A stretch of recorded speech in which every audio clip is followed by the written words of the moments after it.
चिड़िया रहती थी। वह बहुत खुशमिजाज थी और सारा दिन चहचहाती रहती थी।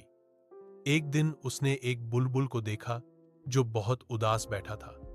चिड़िया ने बुलबुल से पूछा, बुलबुल भाई, क्या हुआ? आप इतने उदास क्यों हैं?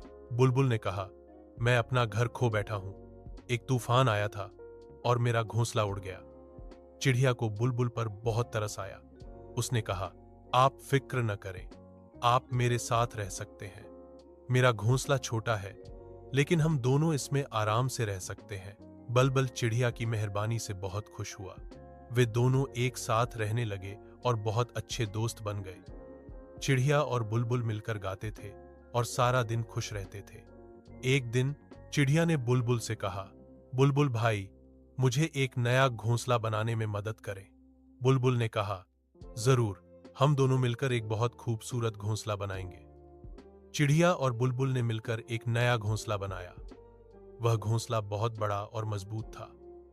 अब दोनों दोस्त उसमें आराम से रहते थे और हमेशा खुश रहते थे। परिणाम, इस कहानी से हमें यह सबक मिलता है कि हमें हमेशा दूसरों की मदद करनी चाहिए और मुश्किल समय में एक दूसरे का साथ देना चाहिए।